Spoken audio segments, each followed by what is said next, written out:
संतों का जो जीवन है, गुरु सिख का जो जीवन है, वो परिस्थितियों के उतार या चढ़ाव पर निर्भर नहीं करता है, क्योंकि गुरु ने मन की अवस्था को इसके साथ जोड़ दिया जो कि शाश्वत है।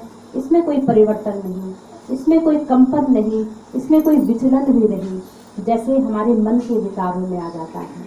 तो ये सत्संगत पूरी ये यात्रा ही, ये अभ्यास ही सेवा, सत्संग और सिमरन के माध्यम से एक प्रैक्टिस है, और जिसका सत्संगत जो लक्ष्य है वो वही मुक्ति को प्राप्त करना। और वो मुक्ति जीते जी मुक्ति, वो मुक्ति सत्संगत लोक को सुखी करने वाली, क्योंकि ये जो गुरु की शिक्षाएं हैं ये लोक को, इस लोक को सुखी करने के लिए है कि जब यदि जीवन को भी जिया जा रहा है तो उसको पूर्णता के साथ जिया जाए। तो वही सत्संगत के पानी से ये सीख, आग से कि जहाँ ऊर्जा है उसमें, लेकिन ऊर्जा का जो प्रयोग, उसका चैनलाइज कैसे हुई है ऊर्जा, ये बहुत कुछ इस बात पर निर्भर करता है कि कहीं हम सृजन कर लेते हैं तो कहीं वो विध्वंस का भी कारण बन जाती है।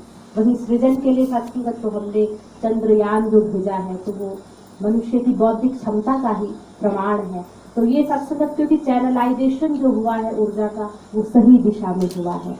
लेकिन बात एक वो बाबा जी की भी ध्यान आए कि हम पूरे, अगर हम मंगल तक भी पहुंच गए, चांद तक भी पहुंच गए, लेकिन अफसोस इस बात का कि धरती पर चलना ना आया, कि हमने भौतिक प्रगति में तो बहुत ही सत्संगत हम अपने झंडे गाड़े हैं, और ये बहुत ही सभी के लिए शुभकामनाओं की भी बात कि उसमें कोई ये नहीं कि कहीं भौतिक प्रगति नहीं करनी है, वो तो मानव सभ्यता के लिए बहुत जरूरी है।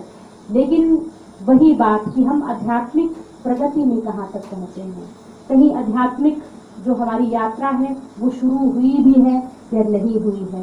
तो ये सत्संगत की आध्यात्मिक प्रगति को भी करना, ये मनुष्य का प्राइम जो ध्येय है, जो उसका परम ध्येय है वो ये ही है, क्योंकि फिर आध्यात्मिक प्रगति अगर है तो भौतिक प्रगति भी सुखदायक होगी।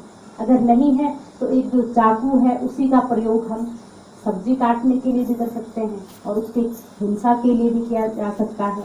एक माचिस की तीली है, उससे हम दिए को भी जला सकते हैं और घर भी जला सकते हैं। तो एक जैसी ही दिखती है दो माचिस की तीली, एक ने दिए जलाए और दूसरे ने घर। ये ऊर्जा के सही रूप में चलने का वो नाम, और ये सत्संगत ज्ञान के साथ जुड़ करके, क्योंकि विवेक गुरु देता है, ज्ञान वाली दृष्टि के साथ जुड़ करके विवेक आता है। और ये विवेक है सही को सही, गलत को गलत करने का, नीर और क्षीर का विवेक, कि सही क्या है, गलत क्या है, मुझे लेना क्या है और छोड़ना क्या है। तो वही सत्संगत के सार को ग्रहण करना, थोथे को उड़ा देना। तो ये सत्संगत संतों के जीवन का एक अंग हुआ करती है।